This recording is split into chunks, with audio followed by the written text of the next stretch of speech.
fi qulubihim maradun fazadahumullahu marada. Al-ayah surat kedua Al-Baqarah ayat 10.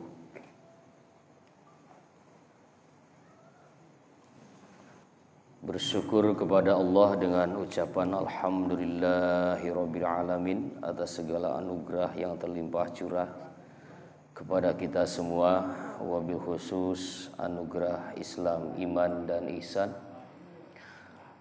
Anugerah Islam adalah kenikmatan di mana jismani kita diberi kemampuan untuk melaksanakan rukun Islam dengan ilmu fikih. Anugerah iman adalah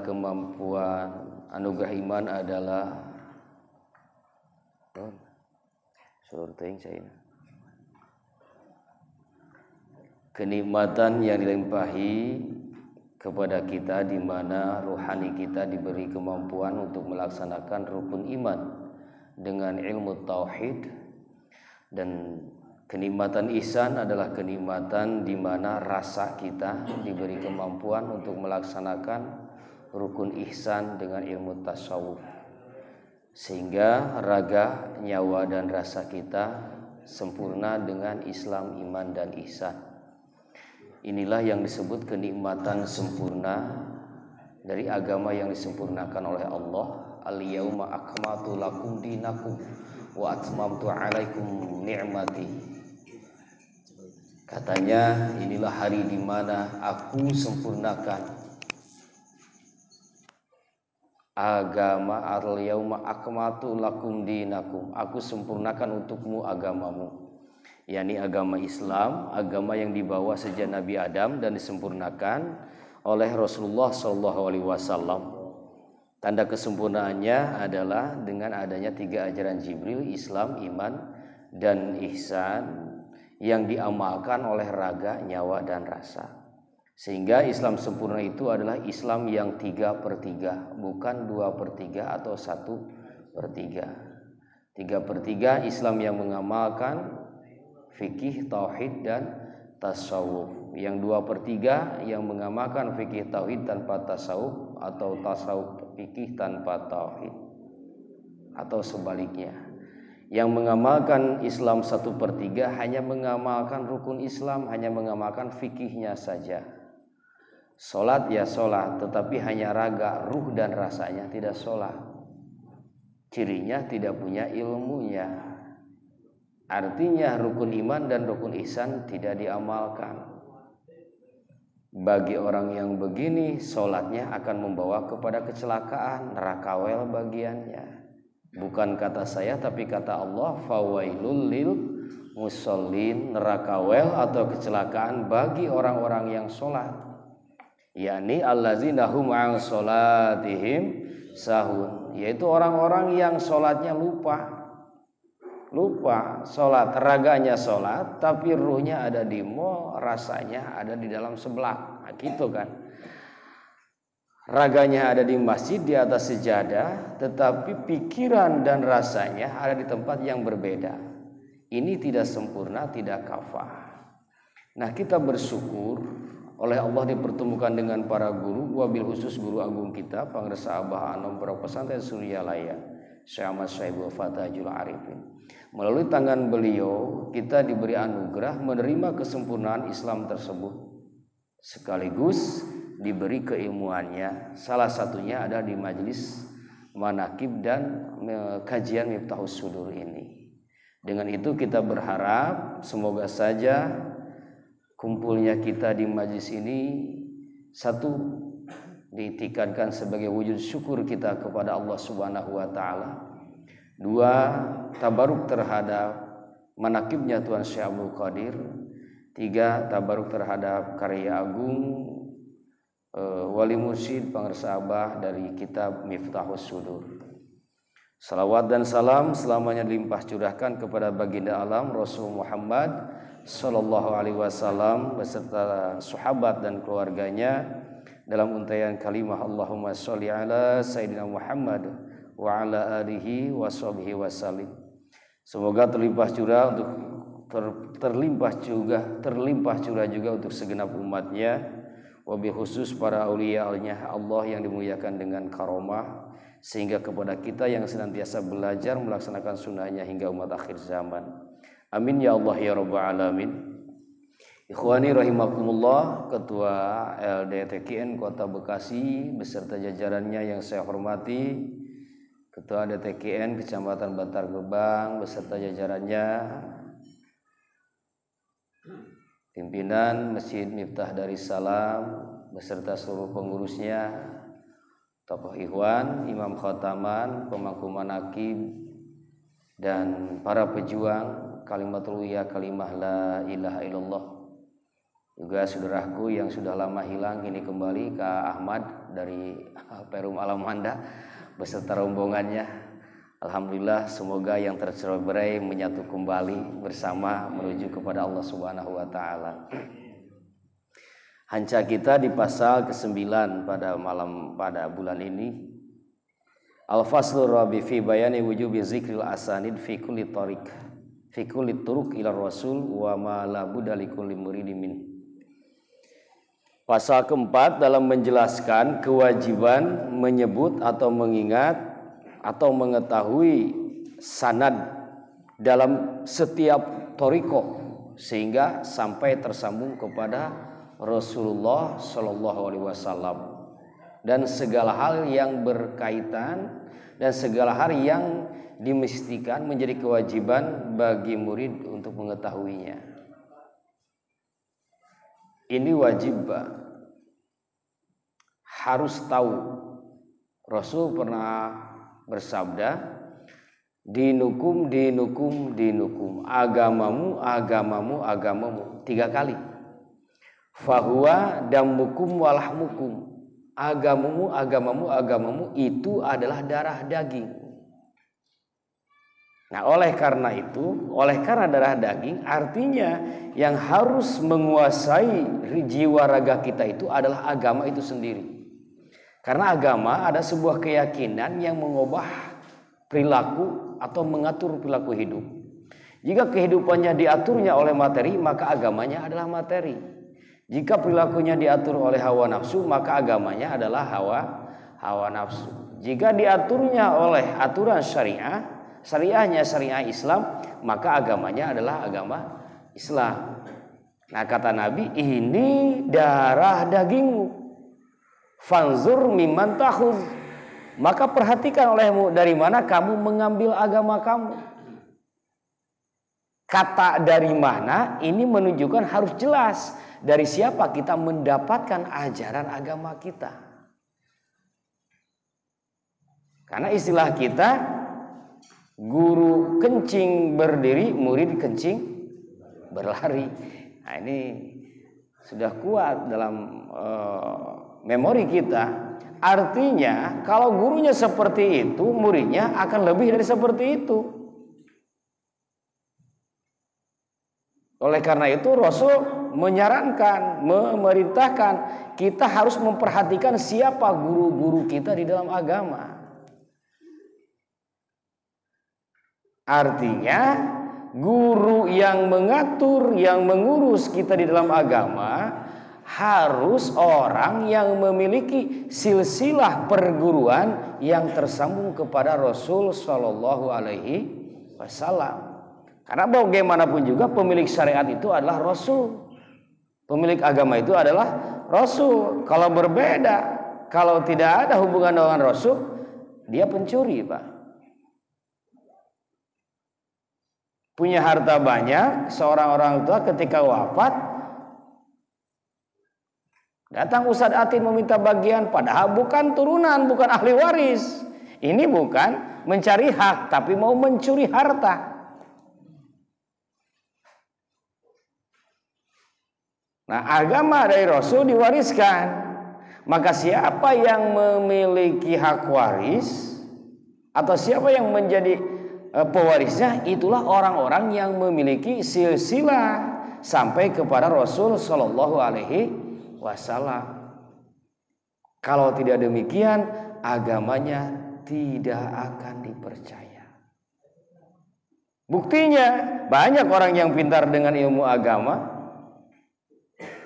tetapi tidak mengubah kepribadian, pengajian semakin marak, tetapi kemaksiatan semakin menjamur. Ini artinya di dalam dakwah itu tidak ada cahaya dakwah. Sementara cahaya dakwah atau nur nubuah, cahaya kenabian hanya akan mengalir dalam instalasi itu, dalam silsilah itu, dalam jaringan itu, yaitu jaringan warasatul anbiya. Boleh saja secara keilmuan seseorang itu pintar, tidak punya guru juga, tahu, hafal hadis, hafal Quran. Tetapi oleh karena di situ tidak ada energi, tidak ada berkah, oleh karena tidak ada guru yang bersambung kepada Rasulullah, akhirnya tinggal pengetahuan atau ilmu hanya mengisi ranah kognitif atau hanya akal saja. Sebuah perbendaharaan tidak merubah pola pikir, pola hidup dan pola tindakan. Itu karena ilmunya hasil mencuri. Ikhwani rahimakumullah. Nah, maka dalam kitab ini Pengarsa Abah menyampaikan hal itu karena ini sangat penting. Ya, di dalam Al-Qur'an juga ilmu Quran harus jelas sanad gurunya, ilmu hadis harus jelas sanad ilmunya. Semuanya harus jelas. Sanad-sanad ilmu itu harus jelas supaya ilmu yang didapat benar-benar manfaat. Kalau guru tidak jelas, fasyaitanu syaikhuhu, maka setan akan menjadi gurunya. Katanya wa'lam anna man la ya'rifu abahu wa ajdadahu fit tariq fa huwa matrudun wa kalamuhu da'wa ghairu maqbulah. Ketahuilah bahwa orang yang tidak mengetahui orang tuanya, nenek moyangnya di dalam agama, dalam hal ini di dalam thariqah, tidak mengetahui silsilah gurunya di dalam thariqah, maka kata-katanya ditolak. Dia ditolak, kata-katanya dan pengakuannya juga ditolak. Kata-kata yang mengatasnamakan ilmu thariqah, kata-kata yang mengatasnamakan ilmu zikir, kata-kata yang mengatasnamakan ilmu wirid ditolak, tidak boleh diterima. Kalau diterima, silakan saksikan dan buktikan, juga rasakan. Pertama, si murid itu akan menjadi ORDGL alias orang rada gila. Ini sering terjadi, Pak.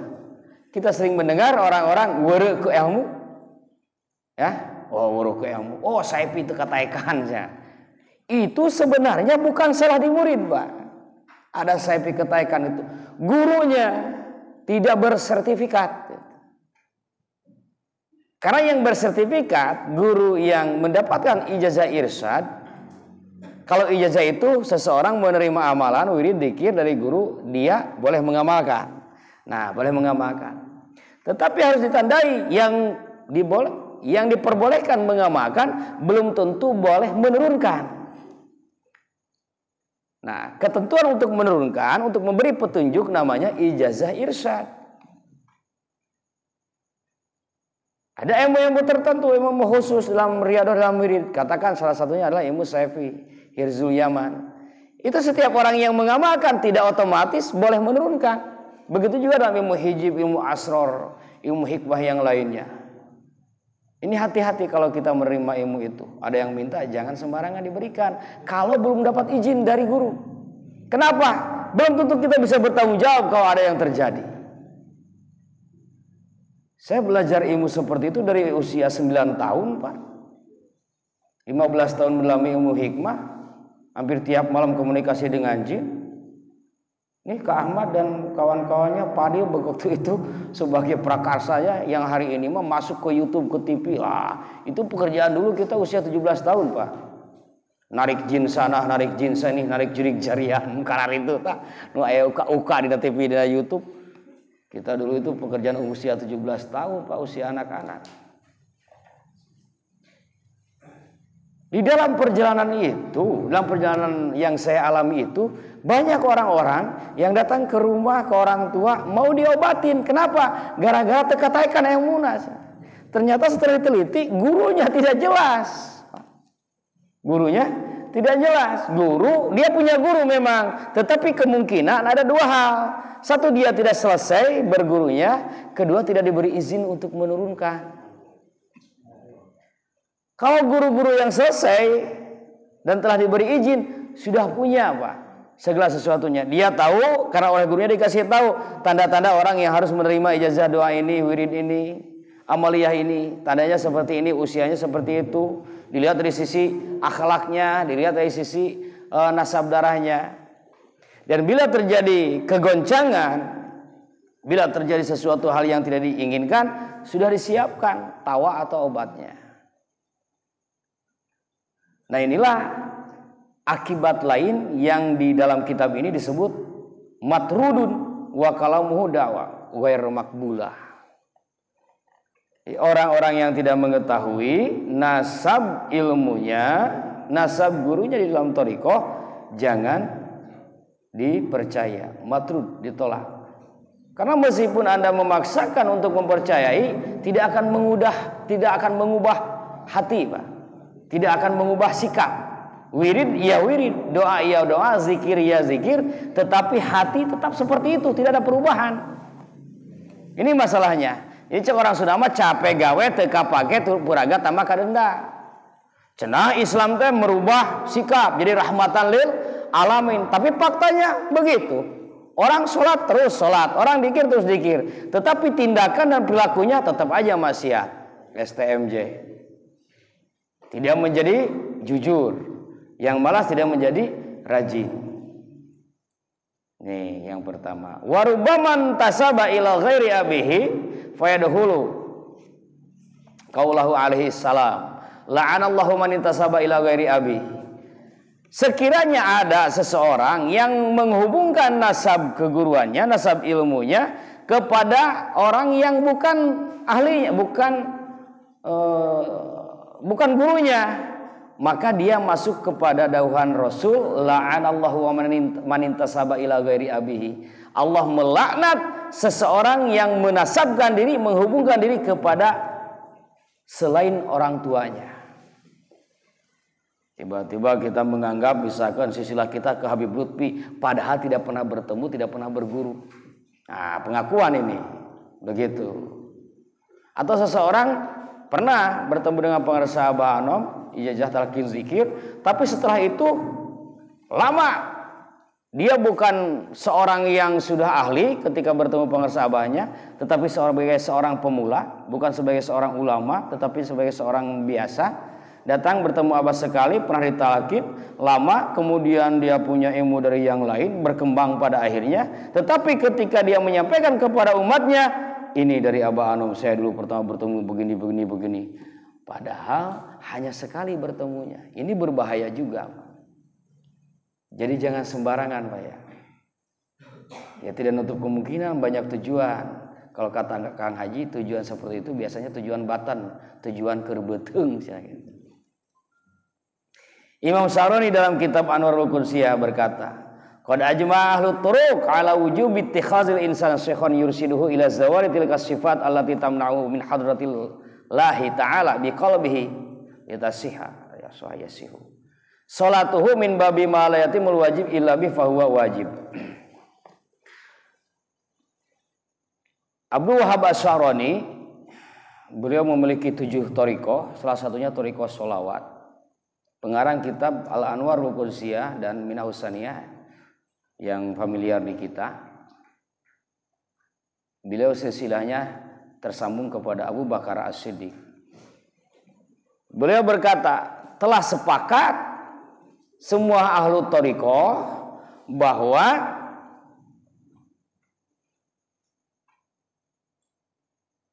setiap manusia memiliki kewajiban untuk mencari seorang guru rohani yang mampu menunjukkan, yang mampu membimbing dia untuk menghilangkan penyakit-penyakit hati. Yang dimaksud penyakit hati adalah penyakit yang menghalangi dia menuju kepada Allah. Penyakit yang menghalangi dia berbuat kebaikan. Penyakit yang menghalangi dia merasa tenang untuk berzikir dan wirid. Nah, kalau seseorang punya penyakit seperti itu, maka dia wajib mencari guru mursyid, yursiduhu ila zawali tilka sifah. Wajib mencari guru yang mampu menghilangkan sifat-sifat tersebut. Ada gak manusia yang tidak terkena sifat buruk, Pak? Tidak ada. Semuanya kena. Maka oleh karena semuanya kena, sementara penyakit kolbu ini tidak akan mengesahkan sholat secara hakiki, maka kewajiban mencari guru ini masuk pada kaidah min babi la yatimul wajib illa bi fahuwa wajib. Sholat hukumnya wajib, ya. Sholat hukumnya wajib. Dan sholat tidak akan sah menuju kepada Allah kalau penyakit hatinya masih ada. Dan penyakit itu bisa hilang kalau punya guru pembimbing. Maka mencari guru pembimbing itu menjadi wajib hukumnya. Bahkan lebih wajib dari perintah sholat. Karena sholat terikat waktu, 5 waktu. Kalau penyakit ini, keadaan hati ini setiap waktu dan setiap kesempatan. Nah, walasak anna ilaja amradil batin kullahu wajibun. Tidak diragukan lagi bahwa mengobati penyakit batin itu hukumnya wajib. Banyak ayat, salah satunya fi qulubihim maradun fazadahumullahu marada. Satu. Wa ammal ladzina fi qulubihim maradun fazadathum rijsan ila rijsihim wa matu wa hum kafirun. Al-Quran dan hadis Nabi banyak mengungkapkan tentang penyakit-penyakit itu. Mata fungsinya untuk melihat, tangan untuk menggenggam dan bekerja, kaki untuk melangkah. Ketika mata ini tidak berfungsi melihat, namun tidak bisa difungsikan, artinya tidak melihat, berarti mata sedang bermasalah atau sakit. Maka dia harus mencari obat, harus datang ke ahlinya, ahli mata. Ketika tangannya tidak bisa dipakai bekerja, terkilir misalnya, berarti itu tidak bisa bekerja, bermasalah, maka dia harus datang ke ahlinya, ahli itu tulang. Begitupun kakinya. Nah, ini fungsi. Sementara fungsi hati, ini fungsinya hanya satu, Pak. Pekerjaannya hanya satu, yaitu zikrullah, zikir kepada Allah. Maka ketika hati tidak bisa difungsikan, tidak bisa bekerja, tidak bisa berzikir, berarti hati sedang bermasalah, sedang sakit.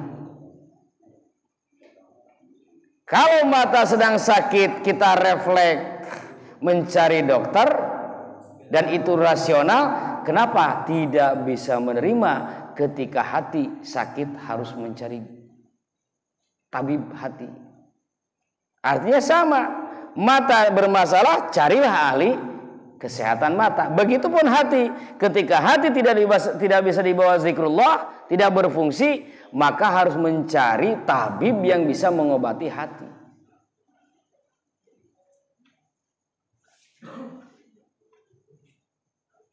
Maka kesimpulan akhirnya para ulama menegaskan, fa'lam anna kullaman lam yattakhiz lahu syaikhan yursiduhu ila khuruj an hadhihi sifat fahuwa asun lillahi wa rasulihi. Maka ketahuilah, setiap orang yang tidak mencari guru yursiduhu, yang mampu membawa dia keluar dari penyakit-penyakit hati itu, maka orang itu telah bermaksiat kepada Allah dan Rasul. Kita sudah sadar punya penyakit hati, diantaranya suka gibah, apalagi Pak, memfitnah, menggunjing gibahnya, memfitnah, mengadu domba, punya pikiran buruk selalu, jangankan ke tetangga, ke orang tua saja selalu buruk pikirannya. Nah, orang-orang yang begini sudah jelas, lalu dia tidak mencari guru untuk menyembuhkan penyakit hati itu, itu dia sudah maksiat kepada Allah dan Rasulnya. 10 tahun keadaan hatinya seperti itu, 10 tahun itu pula dia tidak mencari, berarti 10 tahun dia terus-terusan bermaksiat kepada Allah dan Rasul. Karena hati kotor. Yang namanya hati kotor nggak akan ada kebaikan, Pak. Orang memberi apapun akan menjadi buruk. Seseorang membawa kardus disimpan di depan pintu rumah kita.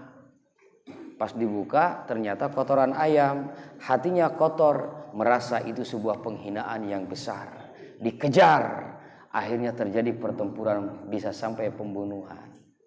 Tetapi yang pikirannya positif, alhamdulillah aing teu kudu neangan ya keur pupuk di sawah, keur pupuk di kebun, geus dikirim. Pelakeun, taburkeun. Saya kemarin melihat dan mendengar sebuah mankobah ama Rene. Ama Rene itu siapa, Re? Kiai Haji Zarkasi dari Bandung Barat. Beliau murid dari Mama Kiai Bantara Payung Galunggung. Ketika menghadiri pengajian di Mama Kudang Gede Tasikmalaya. Ini ulama-ulamanya murid Syekh Madura. Kata Abah Anom ada 3 ulama besar Tasikmalaya yang menjadi murid Syekh Madura. 1 Mama Bantara Payung Galunggung menjadi tabakhur dalam ilmu tauhid, 2 Abah Sepuh tabakhur dalam ilmu thariqah, 3 Mama Kudang tabakhur dalam ilmu fikih dan tafsir. Nah, Amarende ini datang ikut majelis kajian di Ama Kudang. Ketika datang dan kelihatan, oh ternyata ada ajengan dari Bandung. Tuh perhatikan, maneh nama eta disebut ajengan cangkang cau. Ngerti gak Pak ajengan cangkang cau? Nah, murid Amarende agak marah juga. Tapi kata Amarende, cicing, tong sok suudon ari ka kiai gitu. Bandungan we. Hayang nyaho kunaon make disebut ajengan cangkang cau? Kapan cau teh lamun eueuh cangkangan mah pabalatak di sisi jalan asaha nu rek ngadaharna atuh. Para ajengan-ajengan lamun teu aya eta eueuhna naonan moal dibaca kalah dijejekan cenah ku umat teh. Tak ieu cangkangna cenah nutupanana. Terus cangkang cau lamun di jalan kalengkahan ku urang kajejak ku urang bakal cilaka. Maka sawe anu ngajejak ngahina ngarendahkeun ajengan eta bakal cilaka ku pamolahna sorangan. Coba Pak, lamun si muridna begitu nyebutkeun nah kieu ajengan teh langsung bertindak teu dicare ku guruna geus piongongeun eta da geus suudon.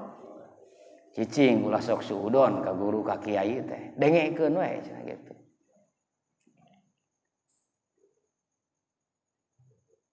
Itu dia tidak terjadi kesuudonan, si murid tersebut tidak menjadi sebuah kecelakaan karena di sampingnya ada guru pembimbing yang menyelamatkan hatinya dari sifat buruk tersebut. Ini contoh kecilnya Pak. Terjadi keributan, terjadi masalah rumah tangga, masalah pekerjaan dan lain sebagainya. Sejatinya banyak sekali masalah itu sebetulnya masalah ringan. Tetapi karena hatinya kotor menjadi besar. Karena hatinya kotor dianggap berat. Padahal kalau positive thinking akan menjadi ringan. Nah, oleh karena bahwa kenyataan penyakit hati itu akan merusak tatanan kehidupan, tatanan hidup dan kehidupan, maka Allah, Nabi, para ulama mewajibkan kita untuk mencari guru yang bisa menyelamatkan dari hati yang penuh maksiat, dari hati yang penuh kekotoran. Kenapa demikian? Selain urusan sosialnya, hati yang kotor itu dan kemudian dia tidak punya guru yang membawa kepada kesucian jiwanya, dia tidak memiliki cahaya menuju cahaya, dia tidak memiliki petunjuk atau cara untuk mengobati itu, dan tidak punya cahaya yang akan membimbing dia menuju kepada Allah. Meskipun dia walau hafizul alfa kitabin, meskipun dia hafal 1000 kitab, hafal Quran, hafal hadis, hafal 1000 kitab lainnya, tetapi tidak punya guru pembimbing yang bisa membantu dia membersihkan kalbunya, tetaplah dia dianggap maksiat kepada Allah. Karena tujuan Islam datang itu adalah untuk mengingatkan bagaimana cara kita kembali menuju ke Allah Subhanahu wa Ta'ala. Kita bongkar lagi, Pak, apa yang telah dibongkar di hari lalu. Diri kita, satu, ada raga jismani ini. Ini juga akan balik. Kemana ini baliknya? Raga berasal dari 4 anasir, air, tanah, api, angin. Berarti baliknya ke sana, dikuburkan. Karena dia berasal dari bawah, maka dia harus disimpan ke bawah. Jatuh, punten Pak, lempar, jatuh lagi. Apapun yang dilempar pasti balik ke bawah. Kenapa? Gravitasi, kata orang yang sudah bertemu dengan Isaac Newton di abad 19. Hakikat gravitasi itu adalah bahwa dia berasal dari bawah. Maka apapun yang dilemparkannya, sejauh apapun, setinggi apapun, pada akhirnya akan kembali ke bawah. Pohon ditanam, pohon mangga misalnya, jadi besar, muncullah daun, muncullah kembang, muncullah buah. Jika buah itu tidak dipetik, pada saat matangnya dia kembali ke bawah, jatuh ke bumi, jatuh ke tanah, tidak ada yang ngambil. Kena hujan, kena panas, kena hujan, kena panas, rusak, hancur, lebur, menyatu kembali dengan tanah, balik lagi ke tanah. Yang dipetik, diambil, dimakan, sebagiannya menjadi nutrisi, sebagiannya menjadi kotoran, kembali lagi ke tanah. Yang jadi nutrisi dan sebagainya dalam tubuh kita, tetap juga pada akhirnya ketika waktunya sudah habis, dia juga akan kembali ke tanah.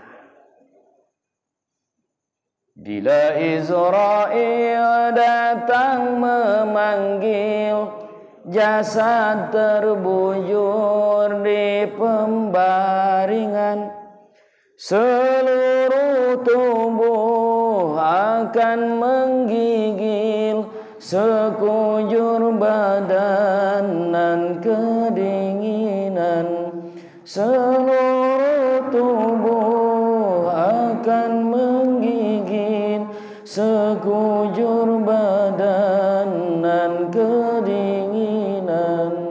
Pada saat datang malak Azrail, jasad terbujur kaku karena tidak terbiasa menuju kepada Allah, jiwanya penuh kekotoran. Azrail beserta kawan-kawannya datang tidak mengundang, datang secara tidak terhormat. Ruh ditarik, disakalikeun, Pak. Begitu lepas, ruh ngajerit maratan langit, ngocek maratan jagat, di bawah hibar kajamantara. Di langit pertama, malak Ismail penjaga pintu langit pertama menolak. Beliau berkata, kami tidak pernah disuruh oleh Allah untuk membukakan pintu langit untuk menerima ruh yang kotor, ruh yang bau, ruh yang tidak suci. Karena langit tempat suci hanya bisa dimasuki oleh ruh atau jiwa-jiwa yang suci. Bingung malaikat, ini harus dikemanakan ruh. Maka muncullah suara di belakang langit. Benar, dia ruh yang kotor, tidak pernah mau tunduk pada perintah kami, tidak memperhatikan, tidak terhormat, tidak hormat, tidak adab kepada guru, tidak menghormati orang tua, buruk dengan tetangga, tidak taat agama dan negara. Maka kembalikan ke bumi, biarkan dia di bawah kendali iblis, di dalam sijil neraka di bumi, di bawah kerak bumi. Dibalikan, Pak, tuh bisa menuju ke Allah ya taruh. Padahal dia asalnya dari sana, balik ke hana, di bawah kendali iblis alaihi laknatullah. Padahal raga ini dari bumi, bagian sisi batinnya yang kalau dirinci ruh rohani, saironi, ini berasal dari alam malakut. Alam malakut adalah jabaning langit. Kata ajaran Sunda, jabaning langit itu adalah alam langit. Dari langit 1 sampai 7 itu disebut alam malakut. Ruh rohani harus ke situ kembalinya karena asalnya dari situ. Ini potensi kita, Pak. Jadi belajar ilmu gaib gak usah ke dukun, mau nepi ke dukun, mau nepi ke dinya. Karek asup ka lapisan pertama alam jin. Karek dibobodo ku jin sudah terpesona, geus bisa ngomong jin gaib asa gagah, padahal jin oge preman eta teh. Naona asa gagah we. Kenapa begitu? Ya karena dia belajarnya tanpa pembimbing yang sudah berpengalaman dalam itu. Nah, kalau benar-benar punya pembimbing dari guru yang sah, maka dia bisa masuk ke jabaning langit, malakut. Ini kata apa? Kata Nabi, kata Sayyidina Umar, mutu qabla anta mutu, matilah kamu sebelum kamu mati. Mati itu terpisahnya ruh dengan jasad. Artinya kita harus terbiasa melatih diri keluar ruh ketika hidup ini. Biasakan belajar ruh kita keluar menuju alam langit. Langkah pertamanya yaitu bikasrati qauli la ilaha illallah, la ilaha illallah, la ilaha illallah. Contoh sederhana, tiba-tiba kita merasa tidak nempel. Kan suka ada yang gitu ya. Kena porno heula saeutik ieu mah motivasi banyak. Tiba-tiba merasa tidak nempel gitu. Nah ini di antara reaksi atau indikasi, di antara tanda-tanda zikir yas'adul kalimut thayyib akan terbang dengan sendirinya apa? Kalau zikirnya berdasarkan ijazah dan diamalkan secara dasi, dawam, sidik, istiqomah. Ini masuk ke alam malakut, Pak. Nah, ketika masuk ke alam malakut, maka dia bermainnya di alam malakut, di jabaning langit ini. Di mana? Langit pertama, level kedua, langit kedua, level 3, naik sampai ke 7. Kalau sudah bolak-balik di sana dan dia terus beredar selamanya di sana, maka itulah yang disebut ahlu thariqah. Kening jauh keneh diajar thariqah. Asa geus seueuh diajar thariqahnya, Pak. Kening jauh keneh. Cana naon urang teh teh. Nah, dalam dairatul thariqah ini tidak ada Pak ujian haram halal, makruh subhat, tidak ada. Zina, mabok sudah tidak ada ujian itu. Yang ada di situ adalah ujian pengakuan. Pengakuan sebagai murid terbaik, orang terbaik. Pengakuan sebagai guru, pengakuan sebagai wali kesananya. Nah, ini ujian di sana, Pak. Iblis masih masuk menguji di sana. Masih ada Pak setan. Oh, ternyata lulus nih di sana dengan asma 5678. Lulus di alam malakut, maka kemudian nanti kalau sudah lulus, plak naik gurunya menjadi, kalau ketika di bawah sini gurunya adalah mursyid thariqah, ketika sudah naik ke alam thariqah di sana, maka gurunya di alam jabarut, tingkat alam jabarut paling tidak namanya mursyid kamil. Naik, tak dibimbing sama mursyid kamilnya, tak lulus, naik ke alam jabarut. Ruhnya ruh sultani, lapis kedua, naik. Nah, dengan amaliyah tertentu, zikir tertentu. Mungkin di level pertama di alam jabarut boleh saja gurunya adalah masih satu alam, masih satu level alam, tetapi levelnya level 7. Ketika dia sudah sempurna di situ, maka gurunya baru mursyid kamil mukamil. Saya ulangi dari bawah, Pak. Bagi orang-orang yang masih beredar dalam dairatus syariah, ya, dairatus syariah, dipandu dengan Quran hadis, alamnya mulki, alam nasuk, jiwa bumi. Nah, maka gurunya di atas. Berarti di malakut. Orang-orang yang dibimbing di sini, ini disebutnya mursyid thariqah. Atau gurunya adalah level tinggi di alam itu. Sesudah sempurna di alam itu, baru gurunya adalah mursyid thariqah. Sukses dengan hukum halal haram, makruh subhat, sukses, amalnya tetap zikrullah, naik ke alam malakut. Ruh yang aktif, ruh rohani. Naik, baru di situ gurunya dari alam jabarut, mursyid kamil. Oh, ternyata naik lagi, lulus nih. Tandanya orang di alam thariqah, di daerah thariqah, sudah tidak ada kekhawatiran tentang dunia, Pak. Urang geus nepi can nya mah komentar. Kalau masih ada kekhawatiran urusan dunia, nah ini belum, Pak. Oh, tapi sudah ada nih, kira-kira sudah ada sakapung teu khawatir, sakapung ngakepeng. Itu sudah ada lah sedikit-sedikit, Pak. Sakapung tenang, sakapung ngegeber. Ya, minimal sudah ada proses itu. Sakapung ngabarung sinang gitu.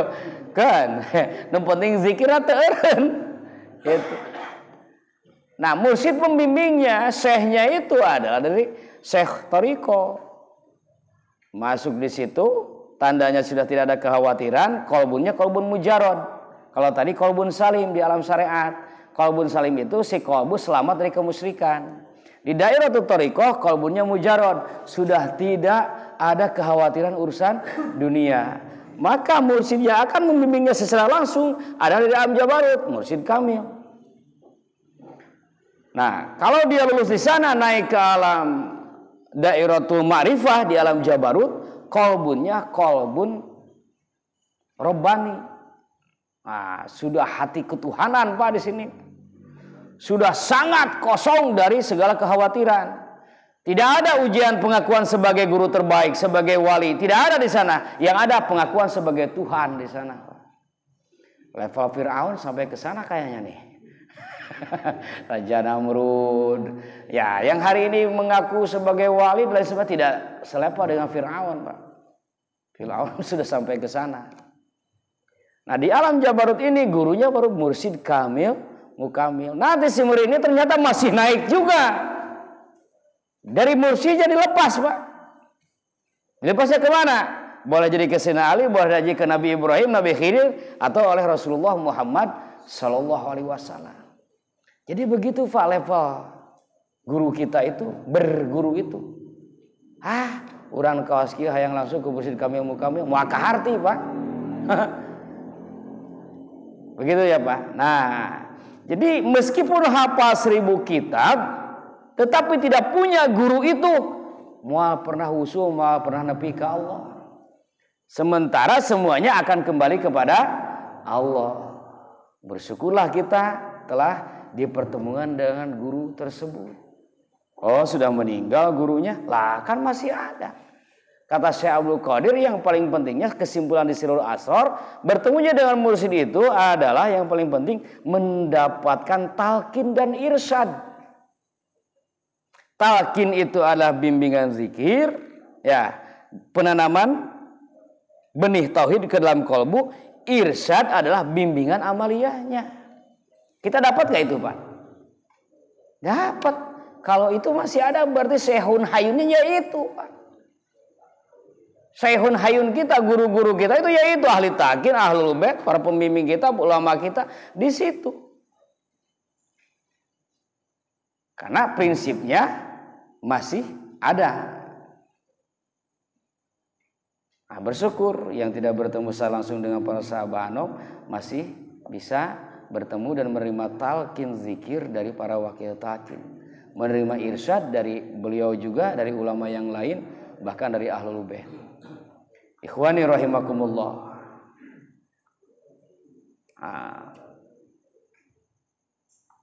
Para sahabat mengatakan secara tegas, ulama salaf, ulama terdahulu, semuanya sudah sepakat bahwa barang siapa yang nasabnya tidak sah. Katanya begitu bahasanya. Nasabnya tidak sah, hubungan murid gurunya tidak sah, maka la yajuzu ayyulakkinahum zikran wala syai'an minat tariq. Orang yang nasab ruhaninya tidak sah, ya, cacat, maka dia tidak boleh memberikan talqin zikir dan juga tidak boleh memberikan apapun di dalam thariqah. Irsyad tidak boleh, ijazah wirid tidak boleh, mengajar pun tidak boleh. Talqin syai'an di sini adalah ijazah wirid, irsyad dan lain sebagainya. Orang-orang yang nasabnya tidak sah, dia tidak boleh memberikan talqin zikir dan juga tidak boleh memberikan apa-apa di dalam thariqah. Makanya ini harus diperhatikan, Pak. Boleh jadi nasabnya ada, tetapi kita tidak tahu ini legal gak nih nasabnya. Maka harus ada proses pembanding, Pak. Terus gimana caranya? Ya tinggal cari dari mana sumbernya. Kalau misalkan dari Syekh Abdul Karim Banten, jalurnya mengatakan, ya cari pusatnya Banten di mana. Gitu. Begitu saja. Kalau mengatakan dari Suryalaya, ya cari pusatnya Suryalaya di mana. Begitu. Orang-orang baru masuk thariqah bertemu, misal dengan para guru-guru dan para ulama yang mengatakan nasab ilmu dari Suryalaya. Ketika di tengah-tengah perjalanan ada permasalahan, dia menyalahkan orang-orang yang sudah lama di Suryalaya. Ya salah.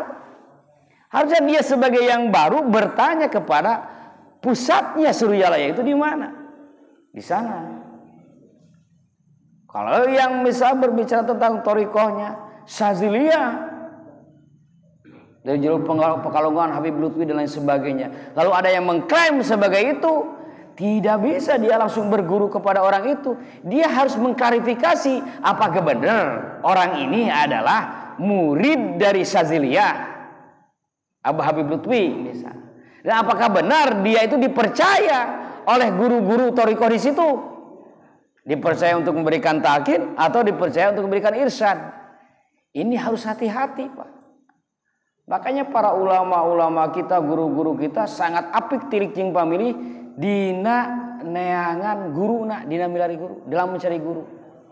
Karena khawatir, Pak, sedikit saja salah akan berbahaya.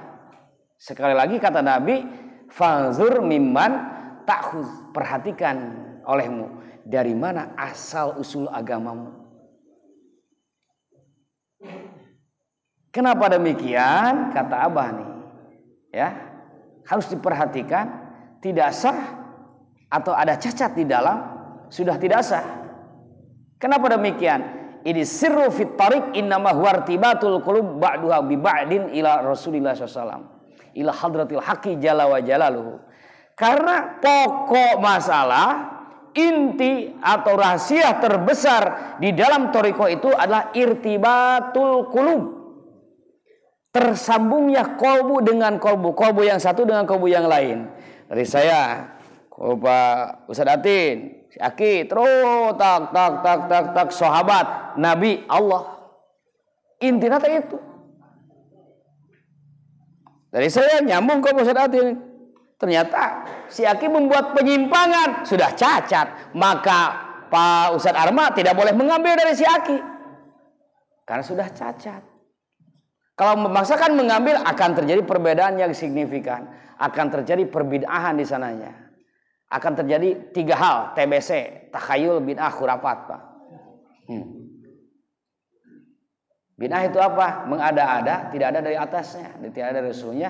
Kalau dalam thariqah tidak ada dari gurunya, tidak hanya dari Rasul, tapi tidak ada dari para pengganti Rasulnya.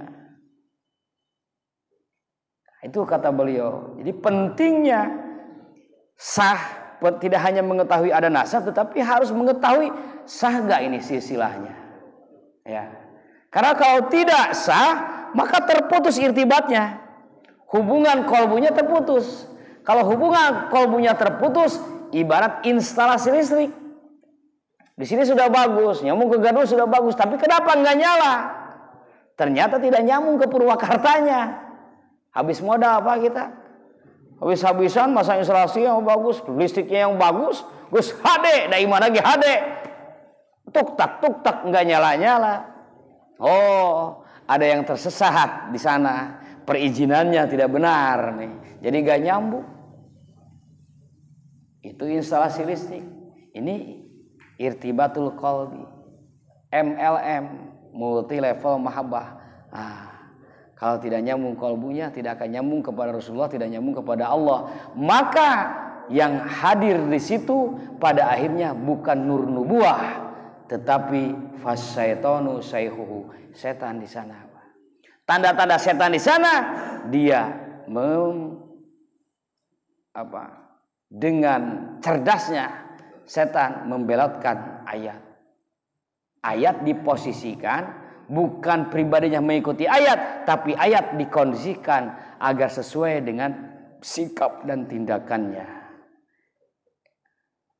Ikhwani rahimakumullah, faman lam yatasil silatahu bin nabi fahuwa maqtu'ul fayad walam yakun warisan li Rasulillah sallallahu alaihi wasallam wala tu'khadz minhul mubayya'ah wal ijazah li anna tariq ila haq ta'ala zahirun wa batin. Nah, yang terputus, yang tidak tersambung silsilahnya kepada Nabi, dia terputus emanasinya, dia terputus cahaya nubuahnya. Maka dia tidak sah menjadi pewaris Nabi, meskipun hafal 1000 kitab, ahli fikih, ahli tauhid, ahli tasawuf, tetapi ahlinya itu dari maca kitab, tidak punya gurunya, tidak bisa disebut warisan li Rasulullah, pewaris Nabi sallallahu alaihi wasallam. Dan dari orang itu tidak boleh diambil baiat. Tidak boleh diambil baiat, tidak punya izin untuk membaiat, dan juga tidak boleh diambil ijazah. Artinya kalau kita dipercaya oleh orang itu, Ustaz Atin mempercayai saya, Kang akan jadi wakil talqin saya misalnya. Karena sudah terputus Pak Ustaz Atin, sah saja kita menolak. Oh, yang saya tahu Pak Ustaz ini terputus nih dari sananya, sudah tidak sah. Punya hak Pak. Daripada kita ikut-ikutan tersesat, mending dengan tegas. Mending dengan tegas. Karena ini urusan akidah. Li'anna tariq, karena dalam tariqah itu jalan menuju kepada Allah itu zahir batin. Jadi tidak hanya dohirnya saja, hanya kelihatan ada tulisan nyambung, udah selesai, tidak bisa. Lalu bagaimana? Saya tidak tahu nih, saya ingin tahu. Saya tidak tahunya dia punya silsilah. Saya tidak tahu keabsahan sah enggaknya, karena tahunya ada silsilah. Maka yang terakhir, cara paling terakhir ketika mentalkin, harus dicari tahu ada enggak, dapat enggak tuh. Kalau enggak dapat di kolbunya, itu berarti maqtu'ul fayad, terputus cahayanya. Karena yang benar mentalkin pasti mendapatkan sesuatu. Kalau tidak mendapatkan sesuatu, itu bukan talqin hakiki. Berarti hanya talqin zahir saja. Talqin zahir mah kita juga bisa Pak ya. Ayo ikuti usiku. Gitu kan. Alhamdulillah. Ikuti bersama. Apa susahnya? Ikuti la ilaha illallah, la ilaha. Bisa kita, siapapun bisa begitu. Tetapi urusan yang terakhir Pak, ini zauknya tidak akan ada. Nah, yang paling mudah bila kita sudah mampu merasakan di situ, atau ada orang yang ditalqin sementara kita tidak tahu siapa yang mentalqinnya, namun mengklaim sebagai tekian Pondok Pesantren Suriyalaya, tanya saja, kamu dapat nggak? Dapat apa? Apa aja, pokoknya dapat nggak? Oh nggak tahu ya, coba aja bawa ke Suriyalaya, coba Suriyalaya, talqin di Suriyalaya. Setelah talqin baru tanya lagi, dapat? Nah gitu. Harus ada pembanding. Kalau yang belum tahu, ini ada orang belum tahu, tapi ketika dijelaskan malah menentang, kan aneh. Ya, kita yang sudah tahu perjalanan sekian puluh tahun, ini baru 2 tahun, tidak mengenal perjalanan sejarah sebelumnya, tiba-tiba menyalahkan. Ini hanya sebuah kesombongan saja, Pak. Maka sekali lagi amanat dari apa yang disampaikan oleh Abah dari sini, yang pertama harus tahu silsilahnya. Yang kedua harus yakin apakah silsilahnya itu sah atau tidak. Ya. Ketiga, tidak ada cacat di sana. Semuanya di dalam ahli silsilah sudah mendapatkan izin. Izin dari guru, izin dari guru, izin dari guru. Apakah izinnya itu sebagai mursyid, yaitu istikhlaf, ditunjuk sebagai pengganti mursyid, atau izinnya itu sebagai pentalkin, baik itu wakil talkin istilahnya maupun khalifah mursyid atau muqaddam. Demikian kajian dalam majlis di bulan Desember ini, mudah-mudahan mendapatkan cahaya dari Allah Subhanahu wa taala sehingga keberkahannya benar-benar terasa dalam hidup dan kehidupan kita. Puncaknya kita diberi kemampuan untuk mengamalkan yang menjadi warisan dari guru kita, dari Rasulullah Muhammad SAW, yaitu Thariqah Qadiriyah Naqsabandiyah Pondok Pesantren Sriwijaya Raya Tasikmalaya, sehingga kita menjadi ahli zikir, ahli tazakur, ahli tasyakur. Amin ya Allah ya Rabbal alamin. Allahumma khususna bila ilaha illallah waj'alna fi hisni la ilaha illallah wa amidana bisirri la ilaha illallah innaka antal wahhabul karimul alimul hakim wa wafiqna limardatika innaka raufur rahim. Allahumma akhrijna minad dunya muslima waj'al akhira kalamina la ilaha illallah. Hasil maksud kita apapun semoga dihasilkan oleh Allah Subhanahu wa taala, tercapai penuh keberkahan. Allahumma hasil maqasidana bi syafaati Rasulillah sallallahu alaihi wasallam wa bi karamati Sri Syekh Mursyid Syarif bil Sama Syekh wa Fatajul Arifin. Al-Fatihah. Bismillahirrahmanirrahim. Ya kana wa ya kana sa'ina Bismillahirrahmanirrahim. Allahumma arinal haqqa haqqan warzuqna tiba'ahu wa arina badala badala warzuqna. Alhamdulillahillazi hadana li hadza wa ma kunna linahtadiya laula an hadana. Wassalamualaikum warahmatullahi wabarakatuh.